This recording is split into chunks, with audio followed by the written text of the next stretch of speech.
Budget by free size kaftans ആണ് first കാണിക്കുന്നത്. First pattern ഇതെല്ലാം ഫ്രീ സൈസ് ആണ്. ഈ ട്രിപ്പിന്റെ ഒക്കെ സമയമല്ലേ. ഇതിന്റെ പ്രീമിയം റേഞ്ച് നമ്മൾ നേരത്തെ കവർ ചെയ്തിട്ടുണ്ടെങ്കിൽ ഇപ്പോഴും ഉണ്ട് കേട്ടോ, ആഡ് ചെയ്തിട്ടുണ്ട്. ഇനി വരുന്നത് ബട്ടക്സ് കവർ ചെയ്യുന്ന ബ്രീത്തബിൾ ആയിട്ടുള്ള കോട്ടൺ ടോപ്സ് ആണ്. അതിന്റെ പാറ്റേൺസ് കാണിക്കാം. ഒരു ഗ്യാദേഴ്സ് ഒക്കെ വരുന്നത് ടീൻസ് ആണ് ഇപ്പൊ ഗ്യാദേഴ്സ് ഒക്കെ ഇടുന്നത്. ഇപ്പൊ ലേഡീസിനും ഇടാം കേട്ടോ ഇതൊക്കെ. ഇത് സൈസ് എസ് തുടങ്ങി 44 വരെയും എം തുടങ്ങി 46 വരെയും പാറ്റേൺസ് ഡിഫറെന്റ് ആയിട്ടുണ്ട്. പ്രിന്റഡ് ഡാർക്ക് ഷെയ്ഡും ലൈറ്റ് ഷെയ്ഡും ഒക്കെ വരുന്നുണ്ട് കേട്ടോ.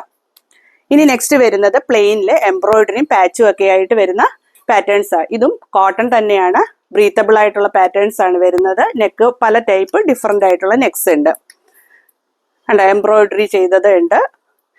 ചൈനീസ് കോളറിന്റെ ഒക്കെ എല്ലാം ഇങ്ങനെ പല ടൈപ്പുകളാണ് വരുന്നത്. ഇനി അതുപോലെ തന്നെ കോട്ടണില് അടിയിലൊരു ഗാദേഴ്സ് കൊടുത്തേക്കുന്ന, ഗാദേഴ്സ് അല്ല, ഒരു ചെറിയ ഒരു ഇത് കൊടുത്തേക്കുന്ന പാറ്റേൺസ് ആണ് വരുന്നത്. Lace work. ഇതും പ്രിന്റഡ് തന്നെയാണ് വരുന്നത്. എസ് തുടങ്ങി 44 വരെയാണ് ഇതിന്റെ സൈസസ് വരുന്നത്. ഇത് നമുക്ക് ലൂസ് പാന്റിന്റെ കൂടെ ബാഗി പാന്റിന്റെ കൂടെ ഒക്കെ ഇടാം. ഞാൻ 2-3 ബാഗി പാന്റ് കാണിക്കാം. നമുക്ക് പലാസ ഉപയോഗിക്കുന്നത് പോലെ തന്നെ യൂസ് ചെയ്യാൻ പറ്റുന്നതാണ് ബാഗി പാന്റ്. ഇതൊരു കോഡ്രോയിഡ് ആണ്, ഞാൻ വെറുതെ എടുത്തെന്ന് മാത്രമേ ഉള്ളൂ. ഇതും അതുപോലെ തന്നെ ബാഗി തന്നെ, അധികം ലൂസ് ഇല്ലാത്ത സ്ട്രെയിറ്റ് പാന്റ് ആണ്. ഇഷ്ടപ്പെടുകയാണെങ്കിൽ സ്റ്റോർ വിസിറ്റ് ചെയ്യാൻ പറ്റാതെ നമ്മുടെ വാട്സാപ്പിൽ കോൺടാക്ട് ചെയ്യാം. താങ്ക്